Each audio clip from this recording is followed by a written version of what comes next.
Hello everyone and welcome back to episode 13. Today we will be covering Seattle and St. Louis, and I just want to thank you again for tuning in. I know taking a few minutes out of your day is hard to do. I know time is very precious in this world, especially with the current pandemic, we'll say, and I just want to thank you for taking that time out of your day, what little time you have watching my video, and hopefully letting me distract you from the current world. So like I said, today is Seattle, St. Louis, so let's just get right into Seattle's breakdown, and then move on to St. Louis, and we'll have a good time, I think. So as you can see, Seattle is very respectful, I think, to what they've released. Of course, they're not officially in the league yet. That is going to be next season, or the season after next, starting in 2021. Although, with the current plan of the NHL, all teams are going to wait until 2021 to play, but, whatever. It's very respectful to the jersey they released. There's not much else I can say about it. The away is very bold, and the alternate brings some past back, and as you can see, it's very similar to some Ottawa Senators history. So let's move right in. And this is the home jersey. As you can see, I tried to be as respectful as possible, while still giving them a different identity. So I did their colors up the arm with that little thin red stripe that they have on theirs. I lowered the stripes and added a forearm entirely, and the bottom of the jersey copies the striping pattern. Something you will notice is that on the front is not their S crest, it's the anchor. Now, I like the S crest, I just prefer the anchor as a logo. I think they nailed it with this logo. I think it's fantastic. It involves the Space Needle and the anchor together. I was trying to actually do something very similar to this when I sent in logos to Post Productions. Again, he's always going to be linked in the description, because the videos that are linked are my designs. And so when I did the Seattle Kraken logo, A, they hadn't released their colors yet, and B, they weren't even officially named the Kraken. So I was just like, well, Kraken's the coolest rumored nickname, because there was the Sockeyes and some other ones, but I preferred the Kraken, so I was like, I'm going to design a Kraken logo. And I wanted to somehow involve the Space Needle into an anchor. I couldn't get it to look right, maybe because I was going a little too detailed, and that might have been my downfall. So what I ended up doing, when you watch that video, is the Space Needle being overtaken by waves and tentacles are wrapping around it, and it looked really cool. I used green and purples, and it stands out. But that was a secondary plan, to be honest. The first plan was meant to be that anchor logo.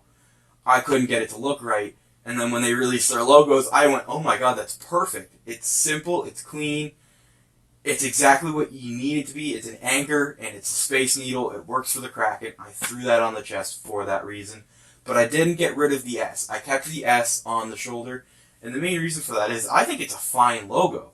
I prefer the anchor. I know some people want to see that S on the chest, and that's fine.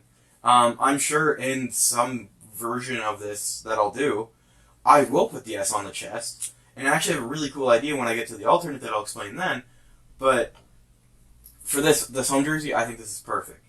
Moving into the away, one thing I noticed about it is a little t-shirty, because it kind of cuts off a little high, but I think it's so cool. The little red accent sticks through, it's just that little stripe with the waves, and then as you go down from the wave, it goes from that nice ice blue, and then it deepens as if you're getting closer to the depths of the ocean, which are where Krakens reside, or giant squids, whatnot.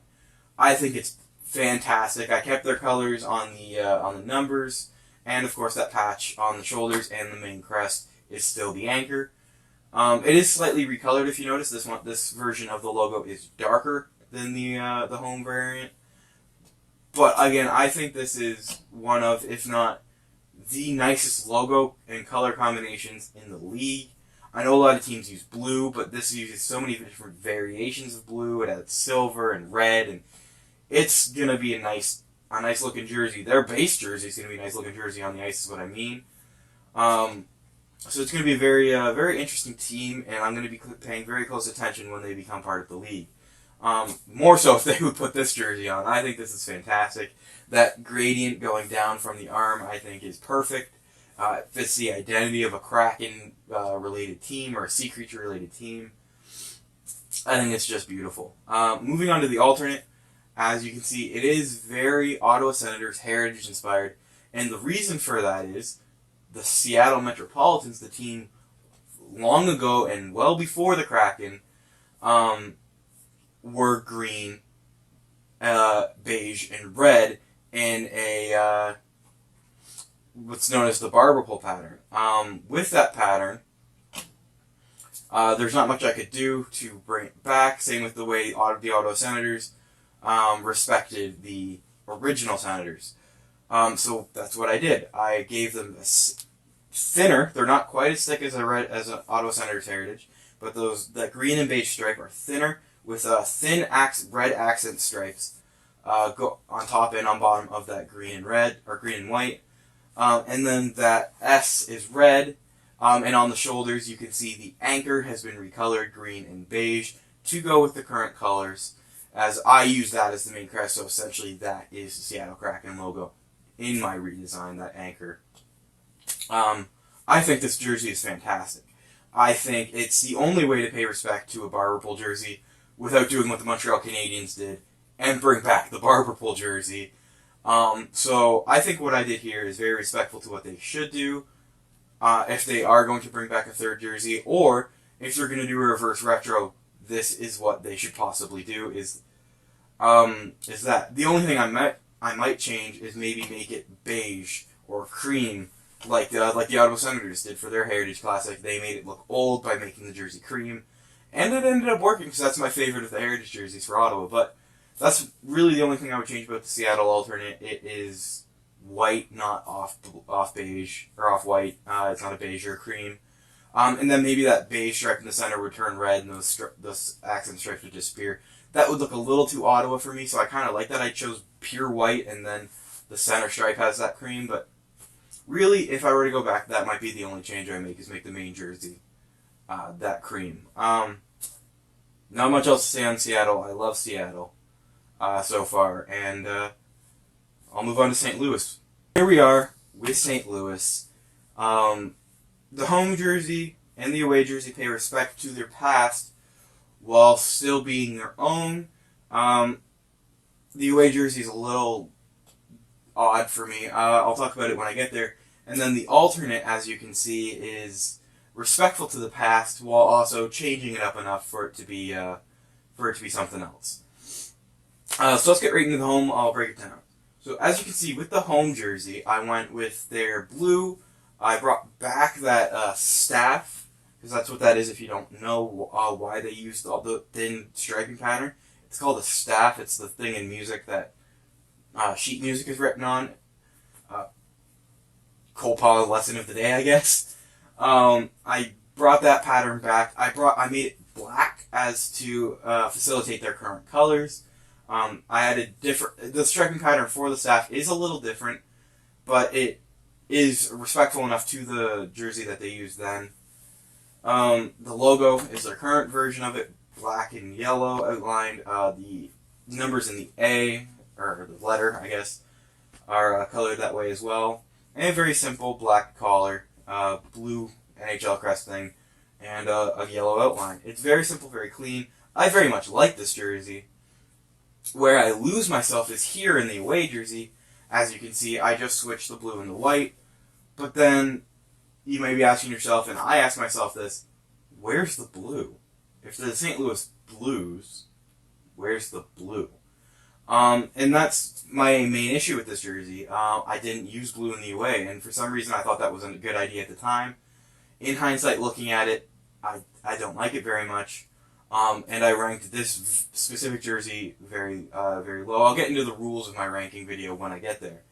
But yeah, it's the only change I would make, and then I would love it, is I would either use their darker blue or their lighter blue as the bottom of the arms and the torso.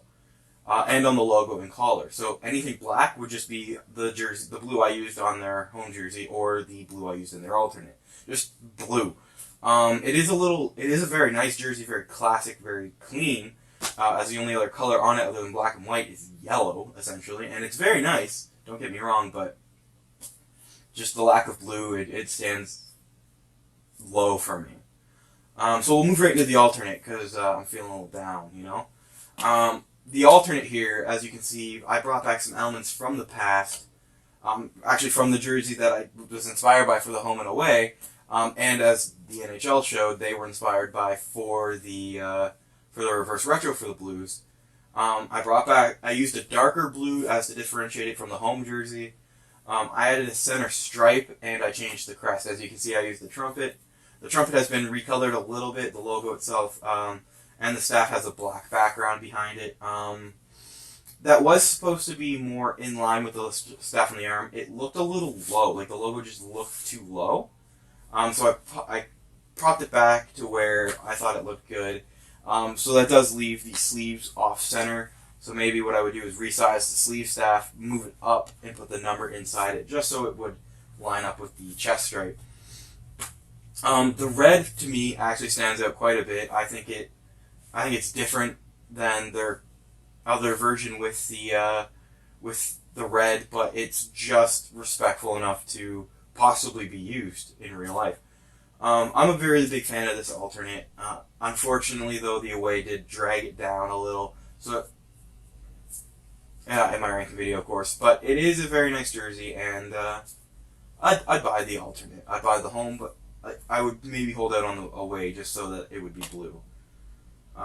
That's all I really have to say for St. Louis as well. So, let's go on to the outro. Thank you guys so much for tuning in. Episode 13, I believe I said it was.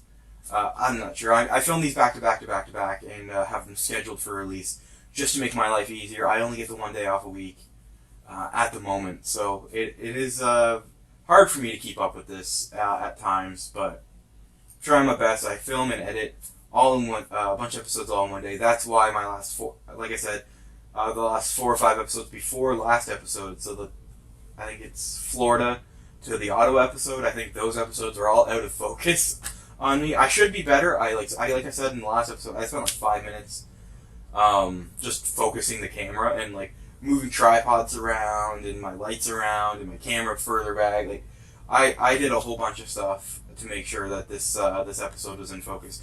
And hopefully it's not all for naught. Like I said, my editing software it shows me my preview in a lower quality so that it can go as fast as it needs to.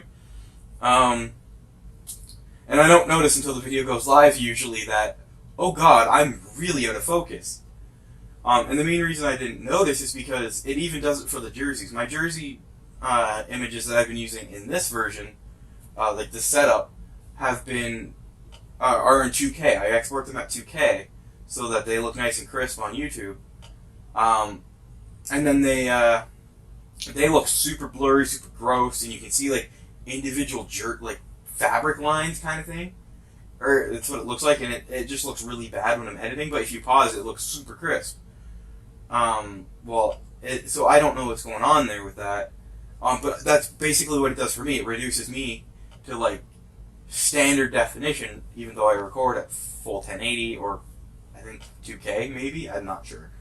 But yeah, it's a little weird that it's been doing this. So hopefully these last 2 episodes I filmed are in focus because I'm going to be filming back to back again.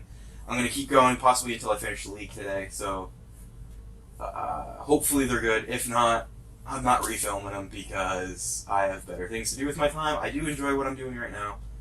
I love talking to the camera, even if no one watches. It is giving me something to do with my time rather than sit on my ass and play video games.